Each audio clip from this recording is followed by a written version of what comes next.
4장 1절에서 7절까지 말씀을 함께 봉독하겠습니다. 함께 읽겠습니다. 그러므로 나의 사랑하고 사모하는 형제들, 나의 기쁨이요 면류관인 사랑하는 자들아, 이와 같이 주 안에 서라. 내가 유오디아를 권하고 순두개를 권하노니 주 안에서 같은 마음을 품으라. 또 참으로 나와 멍에를 같이 한 네게 구하노니 복음에 나와 함께 힘쓰던 저 여인들을 돕고 또한 글레멘드와 그 외에 나의 동역자들을 도우라. 그 이름들이 생명책에 있느니라. 주 안에서 항상 기뻐하라. 내가 다시 말하노니 기뻐하라. 너희 관용을 모든 사람에게 알게 하라. 주께서 가까우시니라. 아무것도 염려하지 말고 다만 모든 일에 기도와 간구로 너희 구할 것을 감사함으로 하나님께 아뢰라. 그리하면 모든 지각에 뛰어난 하나님의 평강이 그리스도 예수 안에서 너희 마음과 생각을 지키시리라. 아멘. 하나님의 말씀입니다. 감사하게도 주님께서 우리에게 믿음을 주시고 그리고 또 믿음의 여정을 갈 수 있도록 교회로 부르셨습니다. 우리는 교회를 시작하면서 저는 교회가 무엇인가에 대한 그리고 교회론에 대한 새로운 배움을 경험하고 또 그것을 실천할 수 있는 기회를 주신 것이 너무나 감사합니다. 우리가 성전을 세우는 것을 참 소중하게 여기고 또 성전을 세우는 것이 믿음의 회복의 증거가 될 때가 많았습니다. 그래서 느헤미야와 같이 무너진 예루살렘 성벽을 다시 재건하는 것, 또 다윗의 마음에 그런 강력한 소망이 있었습니다. 그가 하나님 너무나 사랑했기 때문에 주의 성전을 짓는 것이 솔로몬의 소원이 아니라 다윗의 소원이었습니다. 다윗은 늘 주님과 동행하면서 정말 이스라엘에 특별하게 구별되어진 메시아를 상징하는 그러한 언약의 당사자로서 주님을 그렇게 사랑하고 주님의 마음을 품고 있을 때 그가 주님께 하고 싶은 것은 자기 평생에 자기 생애에 하나님을 위한 집을 짓는 거였습니다. 하나님께서 다윗에게는 그것을 허락하지 않으시고 솔로몬 때에 그 일을 이루실 수 있도록 허락하셨고 영광스러운 성전을 건축한 것이 솔로몬의 위대한 과업이기도 합니다. 신약에 들어와서 그 성전에 대한 개념은 좀 약간의 변화가 생깁니다. 교회가 시작이 되어지고 성령님께서 성도들의 삶 안에 내주하시기 시작하고 또 교회가 시작할 때 성령님께서 강력하게 임하시면서 마가의 다락방에서 교회가 시작이 되지요. 그리고 나서 바울은 그 교회를 개척하고 교회를 확장시켜 나가는데 사명을 가지고 쓰임 받았던 그런 소중한 인물이기도 합니다. 그 바울이 특별히 하나님의 나라를 세우는 데 있어서 그는 개척자로서 선교 사명을 감당하는 수많은 교회를 세웠습니다. 1차, 2차, 3차 전도 여행을 가고 그리고 마지막에 로마로 가는 그 여정까지의 기록이 사도행전의 기록인데 그것이 교회의 모습을 보여주고 있는 것입니다. 그 전에 그 바울이 전략적으로 그 교회를 세우기 위하여 다가가고 방문하고 이용했던 전략 거점이 있다면 그 유대인들이 성전을 안에서 모이는 것 외에도 흩어진 그 유대인들이 모인 회당이라는 곳에 그냥 모이는 장소죠. 그것을 찾아가면서 교회를 세우게 됩니다. 그래서 어떤 교회는 그냥 가정집이었고 어떤 교회는 그 회당에서 모이는 그 사람들이 회심해서 교회가 되어가기도 하고 회당장이 주님께로 돌아오기도 합니다. 여러분, 교회를 세운다는 것이 우리에게는 이 두 가지 갈망이 다 있을 겁니다. 이 교회의 건물을 좀 잘 세우고 싶은 것. 그래서 어떤 분을 만나면 자기가 교회를 몇 개를 세우셨다고 어떤 목회자나 아니면 또 어떤 장로님이 자기의 사제를 들여서 기도를 드려서 아니면 자기의 몸소 그 노동을 통하여서 정말 그 귀한 일들을 감당하시고 그 건물을 세우는 것이 아마 그 교회를 세우는 데 많은 도움이 됐을 것 같습니다. 그래서 그런 헌금도 하고 그런 자기의 시간과 생애의 소중한 것들을 내어드리면서 그 교회를 세우는 일부분이 될 수 있다라고는 말할 수 있을 것 같습니다. 그러나 정말 교회를 세우는 것은 우리가 예수 그리스도를 믿는 성도들이 함께 지금 어떠한 모습으로 함께 하고 있는가를 볼 수 있어야 합니다. 오늘 바울은 빌립보 교회 성도들 가운데 소중한 두 사람의 이름을 소개합니다. 유오디아와 순두계를 내가 권하노니 너희가 주 안에서 같은 마음을 품으라. 주 안에서 서라. 그것이 1절의 말씀이고 이제 2절에는 주 안에서 같은 마음을 품으라.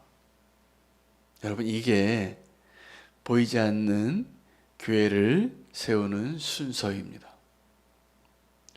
우리가 기뻐해야 할 이유, 여러분 주 안에서 굳게 서는 것을 결단하시기 바랍니다. 우리의 마음이 흔들릴 때가 많습니다. 우리의 믿음이 흔들리고 내가 교회 좀 그만 나가고 싶다. 내가 좀 이 믿음의 길을 좀 떠나고 이 세상으로 좀 나아가서 내가 하고 싶은 대로 좀 살고 싶다. 믿음의 생활에 좀 방황을 좀 하면 안 되나? 이런 생각을 좀 혹시 가지실지 모르겠습니다. 여러분, 근데 그때 우리는 이 교회의 축복을 좀 알아야 됩니다. 우리가 믿음의 공동체로 모여서 함께 신앙생활을 하고 그리스도의 몸된 지체로 서고 서로 사랑하고 벽돌을 쌓듯이 성도 한 분 한 분이 머리 대신 그리스도에게까지 자라고 함께 모여 있고 함께 기도하고 함께 사랑하고 이게 교회를 세우는 것입니다. 그 보이지 않는 교회를 세우는 것이 훨씬 중요합니다. 보이는 교회, 건물을 잘 세우는 것, 그 사람들이 모이려니까 공간이 필요하겠죠. 우리도 그것이 필요합니다. 근데 공간을 잘 지어놓고 만약에 그 안에 있는 성도들이 서로 사랑하지 못하고 서로 함께하지 못하고 같은 뜻을 품지 못하고 있다면 그 교회는 무너진 예루살렘 성벽과 같은 모습이 분명합니다. 사단이 막 활개치는 교회가 있습니다. 분쟁이 있고 이유가 어떠하든 누가 잘못을 했든 누구에게 연약함이 있든 주님이 우리에게 가르쳐 주신 몸된 교회를 세우는 것이 어떤 것입니까? 누가 잘못한 사람이 있을 수 있어요. 누가 연약한 사람이 분명히 있을 수 있어요. 범죄한 형제가 있을 수 있어요. 그러면 그 연약함을 품고 어떻게 교회를 세워가야 하는가를 고민해야 할 당사자가 누구를 쓰러뜨리기도 하고 또 어려운 일을 자기 자신이 행할 수도 있는 거예요. 이런 일들이 어디서 시작이 되냐 하면 첫째, 주 안에서 서지 못할 때 시작이 됩니다. 내가 건강하지 않으면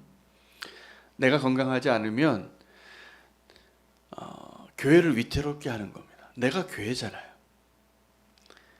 내가 거룩한 성전인 것입니다. 내가 그리스도의 몸인 것입니다. 그래서 나의 시간과 건강과 나의 생각과 나의 소유와 이 모든 것들을 잘 관리하고 나태해지면 안 됩니다.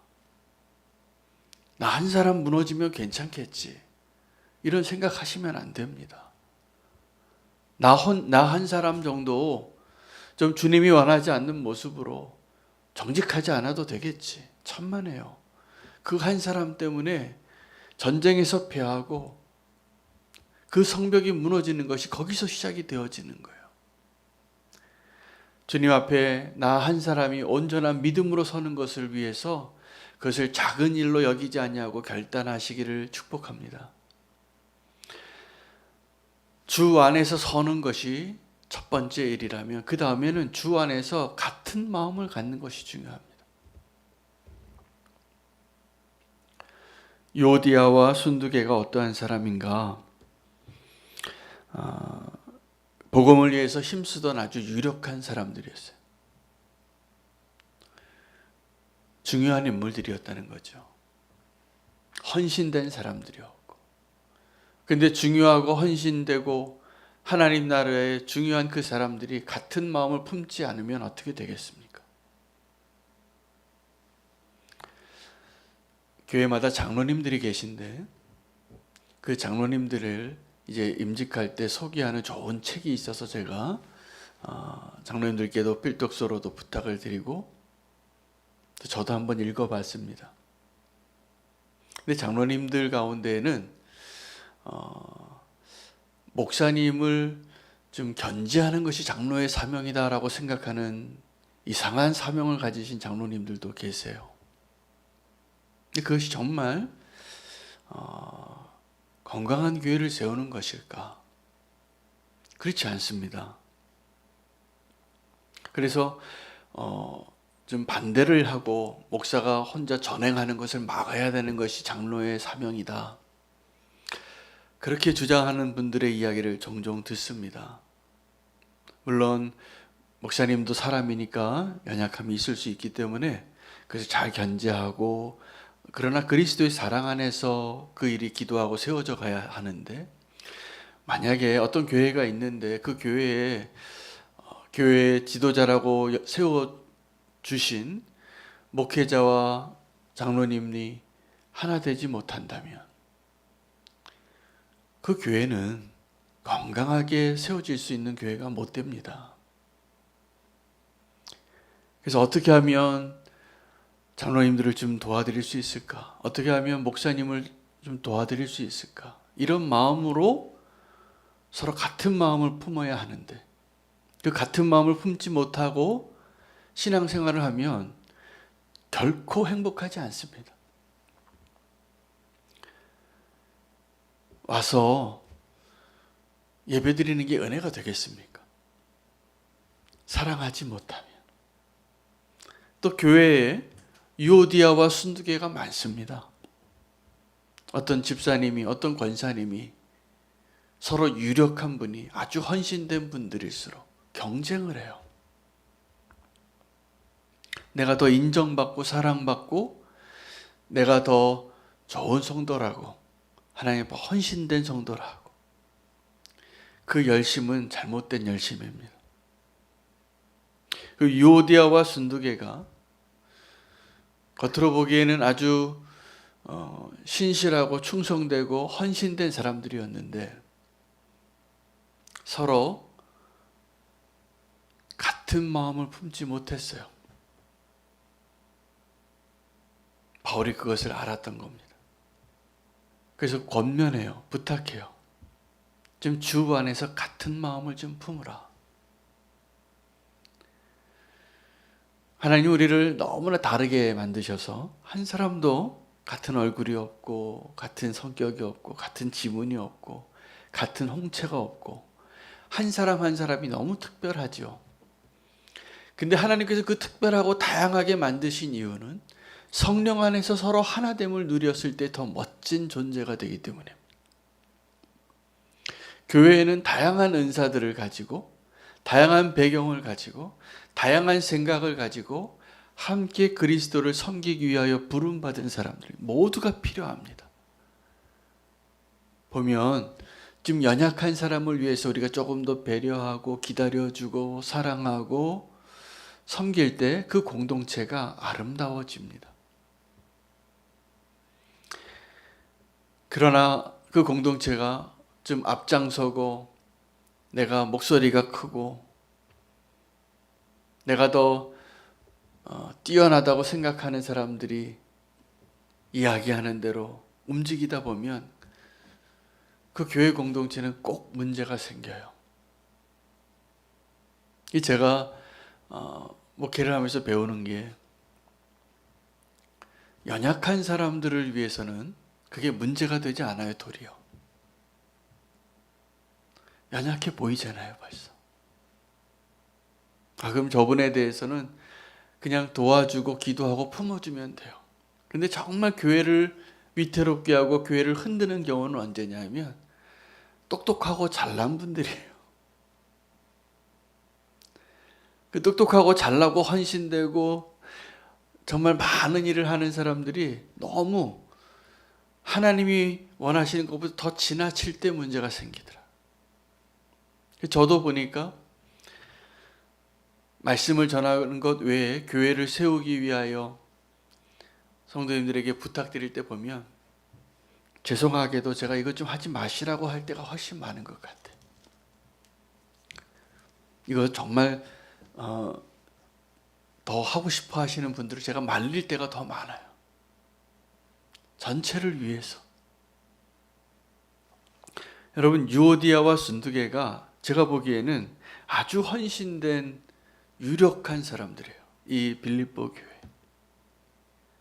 그런데 그 헌신되고 열정적이고 충성된 사람들이 같은 마음을 품지 않으면 그 교회는 분명히 흔들립니다. 흔들리지 않는 교회를 세우기를 원하십니까? 원하세요? 그러면 나는 혹시 유오디아와 순두계가 아닌지 한번은 생각해 보셔야 합니다. 같은 마음을 품으시기 바랍니다. 그것이 정말 주님이 원하시는 교회를, 몸된 교회를 세우는 두 번째 비결이에요. 주 안에서 서라. 주 안에서 같은 마음을 품으라. 그러면서 바울이 이 빌립보 교회가 원래 잘하던 평소에 아주 잘하던 덕목 두 가지를 권면합니다. 이렇게 하라고. 첫 번째가 너희의 관용을 회복하라. 두 번째가 너희가 모든 일에 기도함으로 힘쓰라. 관용이라는 것은 누군가를 향하여 관대한 마음을 갖는 것, 은혜로운 마음을 갖는 것입니다.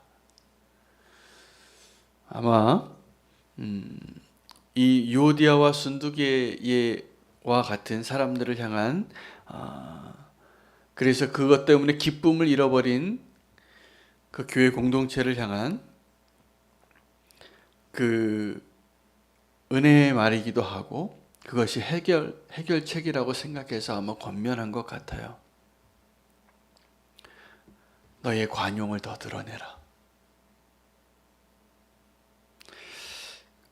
이렇게도 우리가 예측할 수 있습니다. 이 유오디아와 순두계가 관용이 많은 사람들이었어요. 은혜가 많은 사람이에요. 사랑이 많은 사람들이에요. 그렇게 아름답게 섬겼던 사람이에요.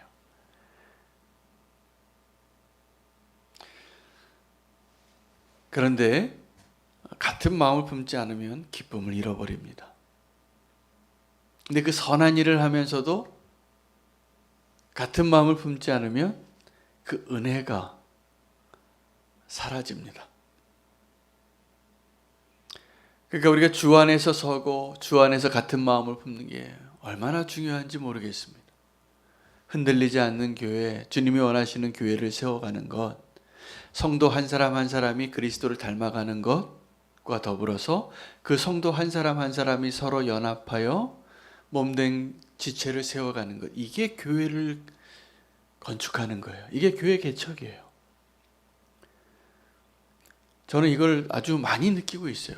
교회 개척이라는 것은 건물의 사이즈를 크게 하고 멋진 건물을 세우는 것이 아니라 우리는 교회 성도님들이 서로 어떻게 서로 사랑하고 서로 하나 되어지고 서로 함께 예배하고 함께 선교하고 함께 섬기는 일, 모이기를 기뻐하고 그러면 그게 교회를 잘 세우는 거예요. 그런데 사람이 숫자는 많은데 서로 모래알 같고 사랑하지 못하고 뭔가 웅성웅성하고 시기하고 다툼이 있다. 그건 위태로운 교회예요. 흔들리는 교회예요. 여러분, 우리는 교회는 어떤 교회일까요? 어떤 교회입니까? 저는 이 두 가지가 다 있는 교회라고 생각해요. 그리고 이것을 더 믿음으로 하나님이 원하시는 인도하심 가운데 내 자신을 부인하고 주 안에서 굳게 서고 주 안에서 하나된 마음을 갖는 것, 이것을 위해서 전념하시기를 바랍니다. 바울이 권면한 것처럼 저도 이 교회를 세우기 위하여 더 은혜의 사람 되시기를 축복합니다. 다른 사람을 더 용납하고 인정하고 이해하시기를 바라요. 너의 관용을 드러내라. 더 기도하시는 교회 성도 되시기를 축복합니다. 기도가 교회를 세우는 비결입니다. 교회는 기도로 세워지는 것이고 하나님 나라의 일도 기도함으로만 가능합니다. 왜냐하면 기도는 하나님이 개입하시고 하나님이 일하시는 일의 시작이에요. 그리고 그 일을 마치는 것도 그 기도로 가능한 것이에요. 우리가 기도해야 될 것이 많습니다. 기도할 제목을 찾고, 그래서 우리는 교회가 사실은 이 기도의 자리에 부흥이 먼저 필요해요. 여러 가지 사정이 있으시고 교회에 또 개인적인 삶에 여러 가지 우선순위가 많이 있겠지만 저는 지금도 뭘 기도하냐면 이 새벽 기도의 자리, 이 자리에 좀 부흥을 하나님이 주시면 좋겠어요. 이 자리가 좀 기도의 모습으로 채워지기를 저는 기도해요. 기도하지 않고 어떻게 하루를 살까? 기도하지 않고 어떻게 주님이 원하시는 교회를 세울까? 기도하지 않고 어떻게 이 험난한 세상에 나아가서 성도같이 살 수 있을까? 그럴 자신 있으십니까? 기도하지 않고도. 그럴 능력이 있으십니까? 아니요. 우리에게 그럴 능력이 사실은 없습니다. 겸손하게 우리가 기도해야 합니다. 하나님께서 기도함으로 흔들리지 않는 교회, 넉넉히 세울 수 있는 그 축복의 시작이 되어지기를 원합니다. 오늘 이 시간에 영상으로 이 자리에 함께 하시는 분들, 오늘 또 현장에 나와서 기도하시는 분들, 우리의 기도에 오늘 한 가지 중요한 기도 제목은 기도의 부흥을 우리가 함께 구하기를 원합니다. 그래서 기도의 자리마다 주님이 주시는 그 은혜로 정말 기도가 넘치고 기도로 흔들리지 않는 교회를 세우게 해달라고 우리가 함께 뜨겁게 오늘 좀 기도했으면 좋겠습니다. 오늘 말씀과 함께 오늘 중보할 기도 제목들을 나눠드리고 함께 기도하겠습니다. 오늘은 우리 협력 선교사님들 가운데 인도네시아에